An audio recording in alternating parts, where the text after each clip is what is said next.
Hey,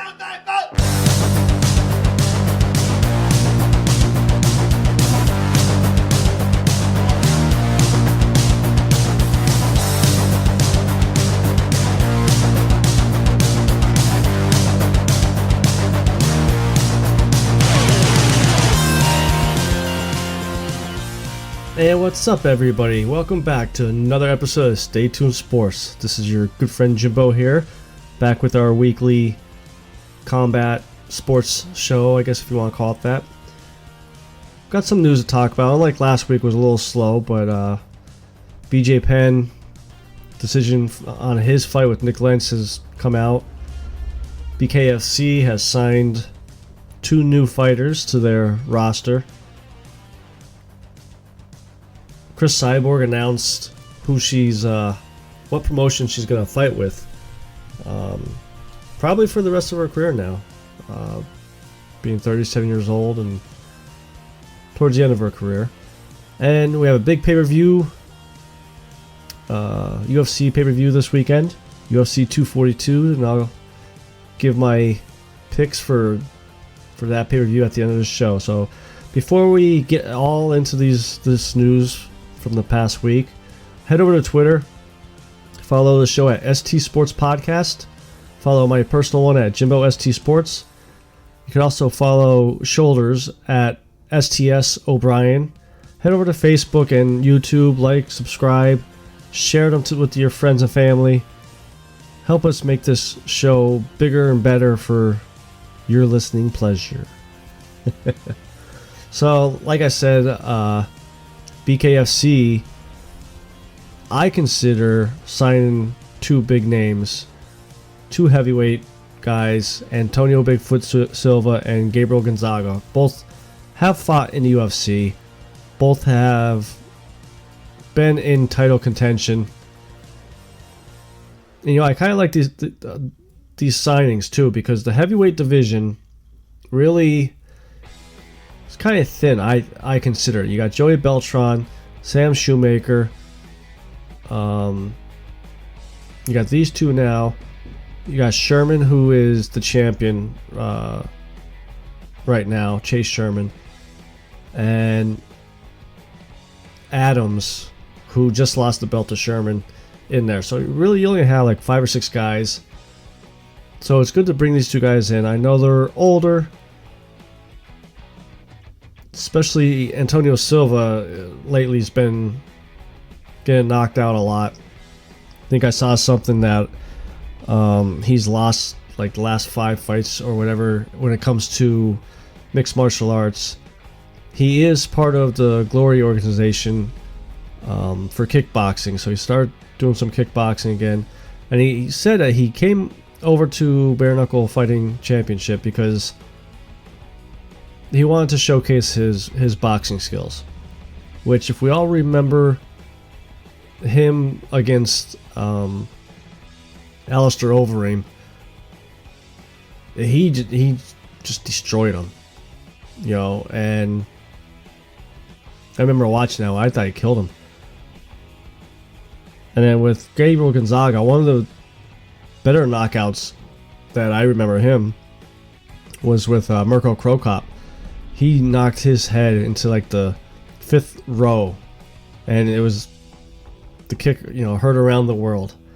But unfortunately with bare knuckle there's no kicking, so I am curious to see how he does boxing wise in this different type of sport.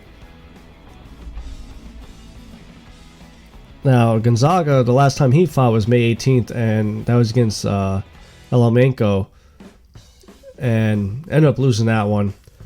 Excuse me. Ended up losing that one.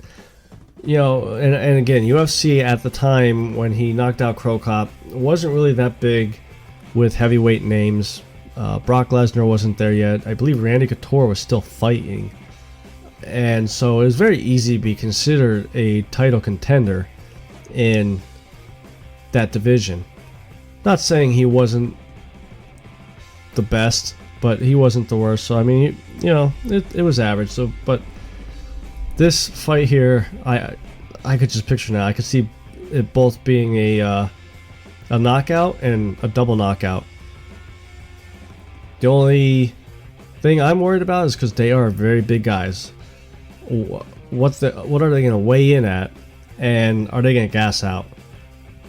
You know, like the last pay-per-view that we had, it was Soapy versus I forget who his opponent was, but towards the later rounds, the third round or whatever it was, you could see that they were just tired. They were more slapping each other than hitting.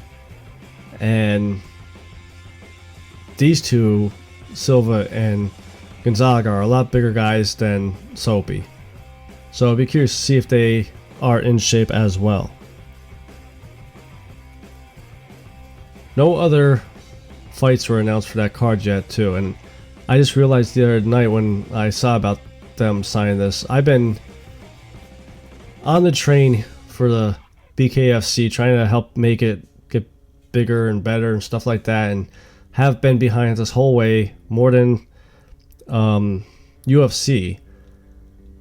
And now I think they're going to really put themselves to the test for myself, because earlier this week a video came out. Melvin Gillard, who was just signed a couple months ago, who just fought last month on the card, was involved in a bar fight. And I seen the video. Obviously there's no sound, so you can't really hear what was said, but he's standing there and he clocks one guy, knocks him out, and clocks another guy, knock him out. They weren't coming at him. I'm sure they were probably saying something to him about fighting or whatever. Gillard hasn't made any comments yet about it. But if BKFC is really trying to be better than the UFC, this is where they got to start. This is where they got to set the standard for their fighters to say, listen, if you're going to act like this, you ain't fighting this organization. You see what Conor McGregor, and we'll get to it in a little while, but BJ Penn, Nate Diaz, Habib, with jumping over the cage, you know, there's no standard for the UFC to punish these guys because they sell pay-per-views. They'd rather be more WWE than actual fighting. So I would like to see them honestly just cut Melvin Gillard. His fight wasn't that impressive. He threw the towel in, said that his hand was hurt. I don't think it was a broken hand because, you know, he's able to make a fist and everything and grip stuff, so it kind of looked like he just gave up, which is known in his career. I would just cut the ties, not like he's really selling you big pay-per-views. You know who your money makers are already, you know, 8 pay-per-views in. I'd say let him go. Now, one person who was let go by UFC, Cris Cyborg, announced earlier this week with Bellator that they will be joining together in a supposedly largest contract for a female fighter ever. It's a multi-year, multi-bout fight.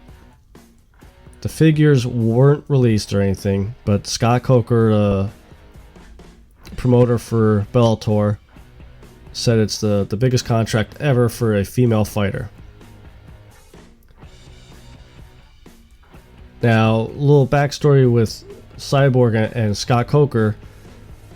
They have a little history, good history, compared to Dana White and the UFC. Scott Coker was the promoter for Strikeforce, which Cris Cyborg was the female champion there. Now, a couple months ago, when it came out that, you know, UFC was thinking about letting her go from her contract, I actually wrote an article on bellyupsports.com. Head over there and check out the forum there too. I have some threads going on in there. But I wrote about where she should go, you know, when she becomes a free agent. Obviously, UFC, she would probably make a lot more money, but the competition's a lot harder. I figured Bellator was probably the best place for her to go if she just wanted to not necessarily take easy fights, but a little bit less in the competition. And then one championship, they need a female fighter for that division. Well, I mean, a face, for that division. But I really think the signing to Bellator kind of helps her out, because when I actually did a little more digging into it this past week, they have a weight class for her class, for her weight. When she came to UFC, the UFC wanted to make the Ronda Rousey Cris Cyborg match. Fortunately, she couldn't get down to Ronda's weight class, which I believe was 135. So now she goes to Bellator, where they have a 145 weight class, which is more of her style, if you want to call it that. And they have a good champion right now in Bud, who has won 11 straight. Now you would think, with Bellator signing one of the biggest female names out there, you would think that they would automatically give her a title shot. Do I think it's right? No, I think when you go to a new job, you should always start at the bottom and work your way up. That's how life goes. But Bellator is in the business to make money, and that's where they would make money. Do I think she will beat Bud? I think she needs to change her game plan a little bit. The past 13 years of being undefeated, she just always got used to just throwing the punches. She has the power. We all know she has the power. And just try to steamroll through people. But MMA has evolved. Everybody's learning how to counter punch and better ways to do takedowns, whether it's jiu-jitsu or wrestling or judo. She has to be better with setting up her punches, I believe. You can't just, like I said, bull rush in, Maybe throw some leg kicks, get her thinking that, wow, maybe she's switching up her game, and then come over with the hook or whatever you're going to do to. But it could be a good fight, though. You never know. I expect Bud to be the underdog, even though she's the champion, just because of Cyborg's name. And in a way, I think Bellator's hoping that Cyborg wins, so they could potentially set up a rivalry. This new big dog is coming into Bud's home and knocks her out or beats her, however you want to call, whatever you want to call it.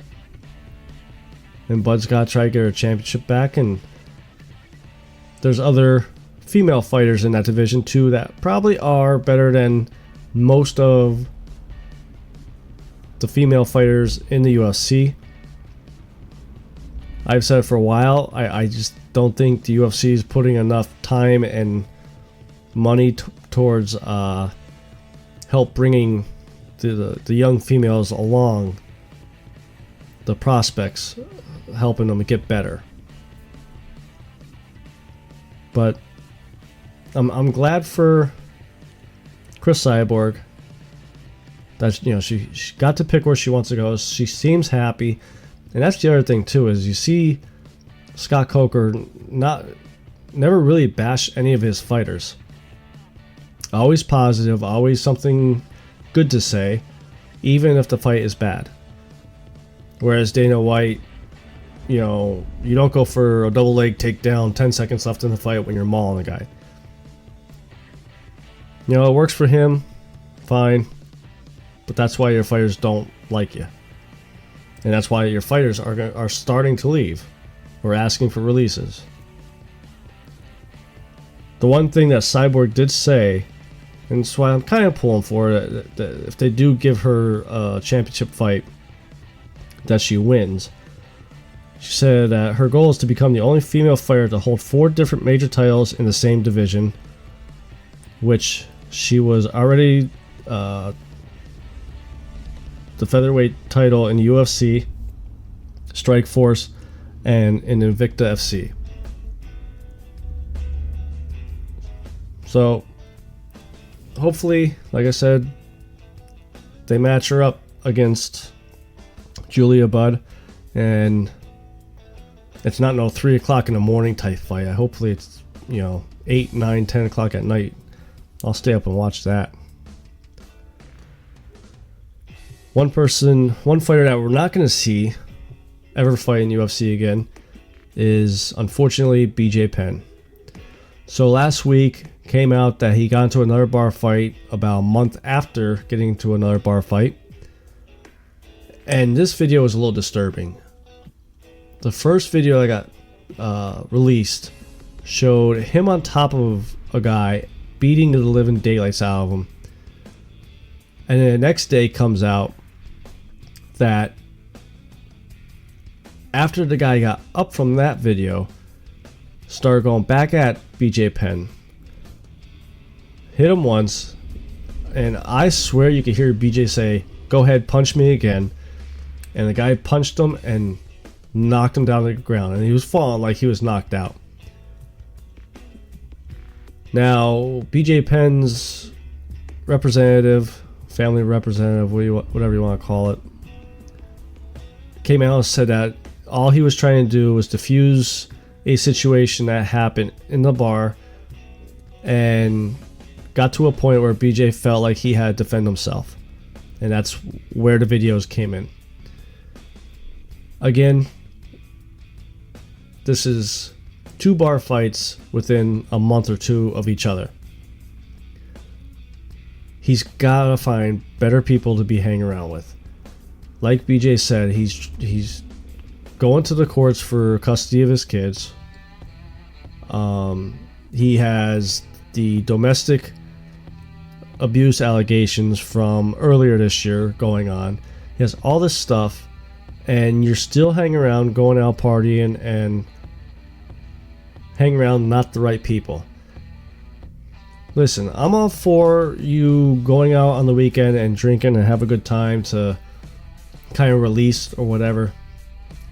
But you gotta know, you gotta know the people you're hanging around with, if they're good or bad. If they're constantly starting trouble, and you gotta keep your nose clean, take out the domestic abuse situation for a second. If you're trying to get custody of your kids, you gotta walk a straight line.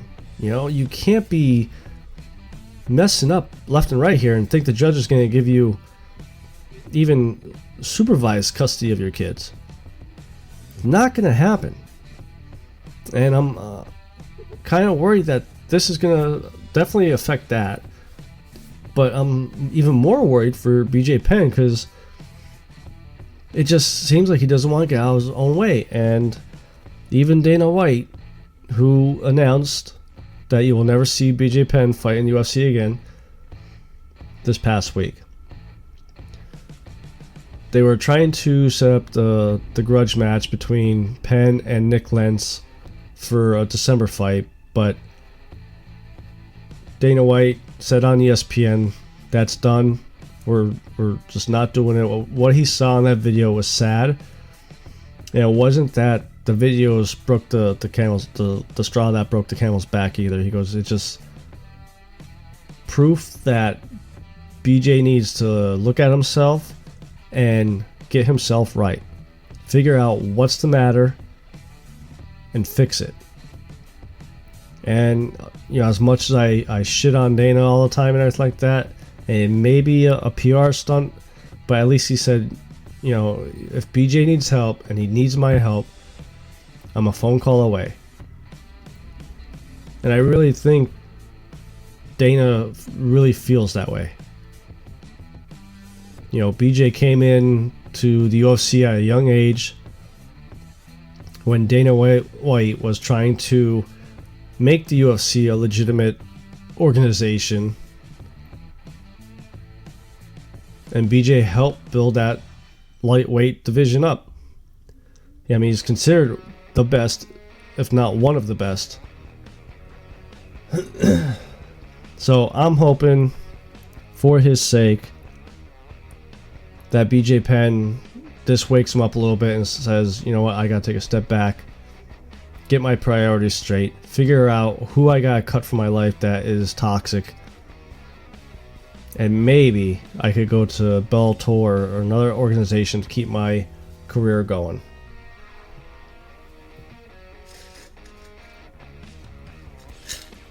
Sorry, a little dry in the throat. Not drinking tonight, got work tomorrow. Then, right after work, UFC 242. Yes, it's a 2 p.m. main card starts. Again, I mean, last week you had the UFC Fight Night in China. It started at, 6 a.m. in the morning. So, at least this one's more realistic, I guess, if you want to call it that. And I'll tell you what, it's a pretty good card. You have Khabib versus Dustin Poirier, which should be a really good fight. Both fighters made weight today. A little bit of worry for Khabib. The rumors were flying around that he was having a hard time making weight. Had to use the towel ring to weigh in, so he had to take all his clothes off to make weight. But before that fight, we have Edson Barboza versus Paul Felder. Then we have Islam Makhachev versus Davy Ramos. Curtis Blade versus Shamil Abdurgamov. Mirabek Tesamov versus Carlos Diego Ferreira. If I butchered your names, I'm sorry. But other than the Nurmagomedov and Poirier fight, I'm actually kind of looking forward to the Barboza-Felder fight. I like Paul Felder. Not sure if he's ever going to be a champion, but he's an entertaining fighter. He makes the fights very entertaining. Same thing with Barboza. Nasty leg kicks. They could come out any angle for the knockout. So, to kick off my UFC 242 picks, we'll start at the beginning of the card, the lightweight division, with Mirabek Tesamov versus Carlos Diego Ferreira. I'm gonna go with Carlos Diego. Don't think I've seen either of these guys fight. I don't have the fight pass, so they may have fought on the fight pass as prelims for a UFC Fight Night or whatnot. But that's going to be my first pick. Then after them, we have the heavyweight bout with Curtis Blades versus Shamil Abdurgamov. I like Curtis Blades. I think if he gets 2 or 3 good wins in a row here, you would have to consider him a title contender for the belt. I know they're heavyweights, so it's very easy to say he's heavy-handed, but he's heavy-handed. I could see this one being a first-round knockout or a ref stoppage due to punches. And he seems like a legit nice guy, too. So, let's go Curtis Blades. After that bout, we have another lightweight bout with Islam Makhachev versus Davy Ramos. I think a lot of people are expecting Islam to pull this one out, but I'm going to go with the upset. I'm going with Davy Ramos, and this could be a fight of the night candidate. You know, I've seen Islam fight a couple fights, same with Davy Ramos. Both are entertaining. I mean, that whole lightweight division, all the fighters are very entertaining when they get in the ring with each other. But this one, I believe, is going to go to a decision. After that one, we have Edson Barboza versus Paul Felder. Now, the last time these two fought, Barboza landed a accidental kick to Paul Felder's groin, which ended the fight with a no contest. Paul Felder couldn't go on. So they automatically said to each other, like, they definitely wanted to run it back, do the rematch, and here we are. As much as I like Paul Felder, I think Edson Barboza is the more talented fighter, and I think he's going to pull this out with a knockout. Maybe a late second, early third round knockout. Then we have the main event, Nurmagomedov versus Poirier. I'll be honest, I mean, okay, Grant, Nurmagomedov is the champ. I'm not sold on him being one of the best, pound for pound fighters. I think Poirier could pull this out. Nurmagomedov beat Conor McGregor, who didn't fight for 2 years. I'm not buying the whole I wasn't motivated, I had a broken foot. I'm not buying those excuses. When you're a champ, you can't take 2 years off and expect to come in and be dominant. It just doesn't happen. I mean, you gotta be a freak of nature for that to happen. Now, Nurmagomedov hasn't fought for a year, so we're gonna see just if that pertains to him as well. But if Poirier pulls this off, what are some of the matchups that you would do? Would you put him in there with Conor? I don't believe that should happen. I mean, Conor hasn't won in 3 years. He lost to Khabib. Hasn't fought in a year and a half. Just everything says that Conor should go back down the lines a little bit and make his way back up. So who would you match up? I mean, do you match up the Justin Gaethje Cowboy Cerrone winner? Or, there's a lot of questions if Poirier wins. If Khabib wins, Conor's getting a rematch. Even though Khabib's not saying he's not going to get it, it's too big of a money. Khabib's corner and father's already talking about how much money they're going to make after this pay-per-view. It's the only sensible business thing to do. That's why I don't believe in those rankings that they do. ESPN, okay, but UFC, if they base off their matchmaking with those, it's stupid. So I'm going with Poirier, though, for the lightweight championship bout. And we'll see, what comes of it with the matchmaking. It'll be interesting to see. So I think that's going to be it for us this week. Head over to Twitter. Follow the show at ST Sports Podcast. Follow my personal one at Jimbo ST Sports. Head over to bellyupsports.com. Check out some of the articles. We have everything from video games to wrestling, football, basketball, WNBA. Hit up the forum. Also, when you click the up in the left hand there, the little tab that drops down and you see the forum, all the podcasts that are on Belly Up Podcast Network are on there as well. So give those guys some love over there and give some of them a listen to as well.